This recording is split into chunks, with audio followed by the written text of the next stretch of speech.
Alright, so we've got the baked brie in the oven, and it's got a bit of time left, but it is already smelling kind of good. We'll keep our eyes peeled on that. Now, I brought Dana around because I need a little help on this thing, on this job. And this is the artichoke dip. And you could add spinach. Like, even though you said that, you could add anything you wanted to. That's years of casual dining. I just came out of the Costco bin. Yes. Yeah. I have added roasted red peppers to this. Okay. I've added black olives to this. So whatever floats your boat. We're going to do the basic schmutz today. And we're going to make 2 containers of it, right? So we're going to make a little in this bowl, and it's not very big. And I have doubled the recipe and made it in a great big casserole, and that works equally as well. Okay, great. So however you want to do. The first job I'm going to hand out to you is to cut up some garlic.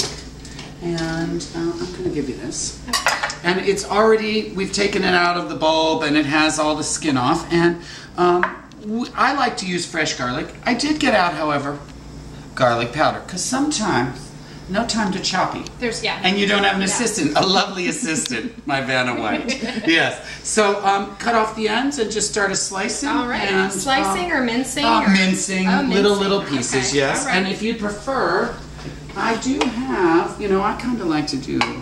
Yeah, all right. So, I have all kinds of I'll go with the big knife. Yeah, go with the big knife.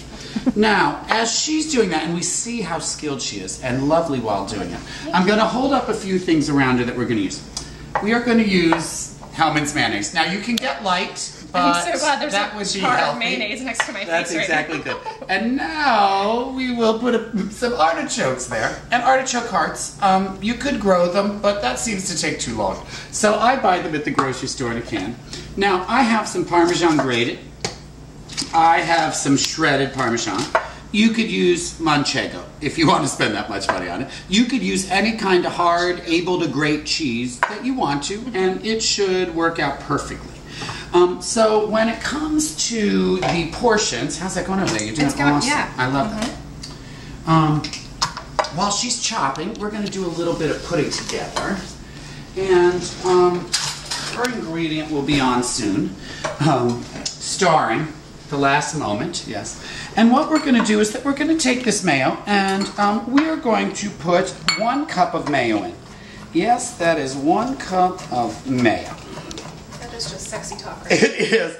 I love mayo. I love Hellmann's. I love Duke's. I love homemade. I love it with herbs. I'm a big fan of the mayo. And so we take that, we put it in the bowl. Now, often, I am not specific in using a measuring cup. Usually, I just say, half of one of those will do, and I throw it in there. So it's sort of to your taste, to your flavor. And I am going to take our artichokes, and I'm going to pull the lid off. Nowadays, they have the handy pull tab. And if your mama didn't teach you, you put the lid right here. It's a little New Yorker, and you just drain all of the juices from the artichokes, and as dry as you like them. My mother liked to leave a little bit of the juicy juice in there. I squeeze a little more out than my mother did. And once you've done that, you can place them into the very bin you're going to put one of the dips in, or all of the dip in. And I take, once again, look, 2 handy kitchen utensils. Scissors. And Dana. No, I mean the knife. And I take them and I simply cut them. Sometimes you could leave them this big. And that would be perfectly good and hearty, but I'm going to make them a little smaller because the dishes are smaller. Right? And I'm simply using my kitchen scissors to cut the artichokes. Oh, eat the artichoke, and I threw it in. The baking of it will kill all germs, I'm sure of it. Now, I gotta tell you, you do not want to make the mistake of getting marinated artichoke hearts. No? No. That's what I call flavor overload. And the texture's not as good, and I just think that the freshness of the plain old beautiful artichoke hearts is great. And you see that there is not really the necessity to be accurate about the size of the chunks, because I think each bite should be a surprise. Sure. You know, and some people might want a lot of artichoke in a bite, and some people might want, just a more manageable exactly. Now, she is thrilling me over there with those beautifully minced. Notice that we timed that beautifully on our first show. It's not always that two can work like this. Chemistry, yeah. So, I'm going to have her dump this oh, that is fantastic. And just use your fingers. Yes, absolutely. Okay. It's a must. And now we have fresh garlic. We have artichoke hearts. We have mayo. The last thing we're going to do is add some parm. That wasn't hard. You just sort of turn it over and send it in. Okay. And then you recycle, which is essential to all cooking. So important. Yeah. There was a time when I would wash out a Ziploc bag, but no, those days are done. To each their own. Yeah, to each their own. Now, as we go, I'm going to have you come over here and do a little stirry stir. Okay. And she's just folding it nicely. It wants to be completely mixed in, so it looks sort of like a mayo cottage cheese artichoke delicioso. I'm not sure that's a description most would like, but you see how the texture is getting a little cottage cheesy? No, I feel like I know what you mean. Yeah, Yeah. I think it's good. And I have to say that I am obsessive about cleaning up while cooking, which is a good rule for everyone. Excellent, yeah. Yeah, if you have an assistant, you leave them, you go and do your thing, and before you know it, the world's cleaned up. I think, is this the delicioso? Oh, girl, you are scored. I am telling you right there. Okay. Now I'm going to do one and I'm going to let you do the other, and I'll tell you why, because there is a little method to the madness. As you put it in, I'm going to put that down because I may cough. Edit, take 2. As you put it in, you are going to want to try to avoid the sides of the container. Okay. Now, it's no crime if you touch them because we can clean them up.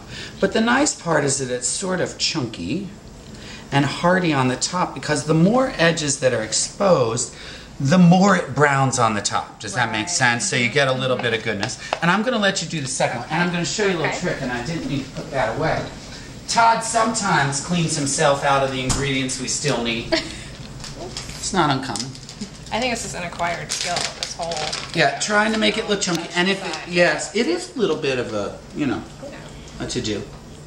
Oh, that's already looking good. Yes. Yeah, and just as choppy as the top can be, the better crispy it gets. And then, oh, that is so good. Yeah. My mother would be proud. She might not remember your name, but she'd be so proud. I smell the brie, and we're going to have to get to it. But before we open that brie delicioso, I take a little extra parm, the shredded one, and I do a little bit on top. And that way, not only does the artichoke crisp up, but also gives us maybe a little bit of love with the Parmesan as well. Yeah. So those are ready to go, and they're going to go in, and they're going to go in as soon as we check on that brie. So we're going to do that right now. All right. Now, we heard the timer go off. Let's see how we're looking. Oh, we're almost there. I think if we can come over with the camera, you'd love to see this, because it's not quite red. But we've got to let it go a little bit. We can show them in stages. Don't look at how dirty my oven is. But you're seeing some gorgeous browning. Yeah, I think we have about a minute left, and then we're going to pull that out. All right. Yes. And we'll make room for that. I'm a user of the paper towel, but I try to use some... I have a hard time with the cloth towel. I love it, but something about paper towel in my hand. Yeah. I'm trying to get greener. Greener by the day, people. It's a process. Yes. It's a journey that you're on. Now, I'm going to use these towels because my oven mitts are so worn out, I'd be embarrassed to put them on the internet. So,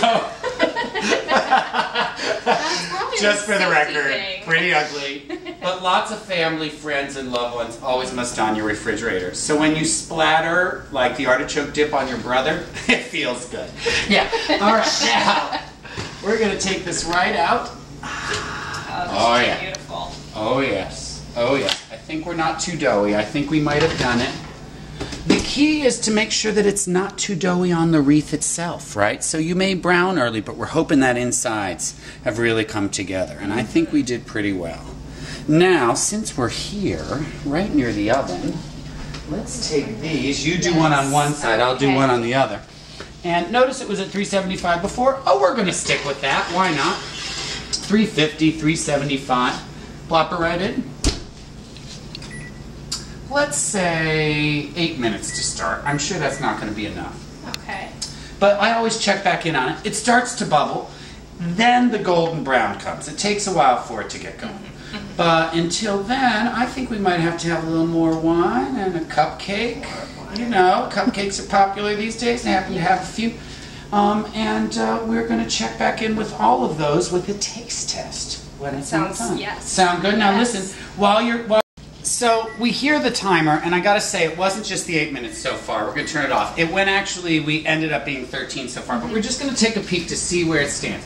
Now we see a little boiling, you see a little bubbling going on, and we're getting some little crispy tops up there, and that's what you're looking for, right, as we go along. So we're going to give it a little more time. We're going to say another 5 minutes, and we'll try it.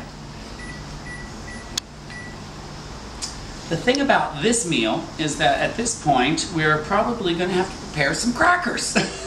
I like a hearty cracker, nothing too sweet, nothing too water crackery, because they seem a little less dense.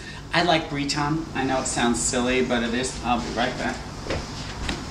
It's important to have sturdy crackers. You have to have sturdy crackers. There's nothing worse than dipping into something and then your cracker breaks in half, and what are you left with? Nothing. And it's a big cracker, because it's some big flavor.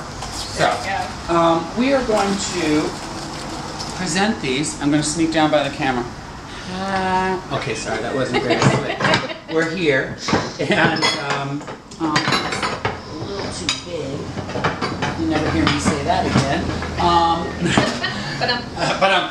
We're just going to get out a few crackers, since there's only a few of us today for our tasting. And basically, you know, a little spread around. And when it starts to empty out, you just fill it back up. Nice simple display. Yeah. So until we get to our next check, we're checking out. Thanks. Yeah. Yep. All right. So the timer's off again. We did extend another 2 minutes. So we have about 20, 23 minutes. But it depends on the pan and what you're doing. We're going to pull it open. Dana and I will look. We're looking pretty good. We're looking kind of crispy. Depending on how much crispy you like on top is how far you go. Bubbling a lot. It is bubbling a lot, and it's doing a beautiful thing. I think we're okay with this one right here. So you want to get yours, and I'll get mine, and we'll pull them on out. And we'll just stick them right here on the top.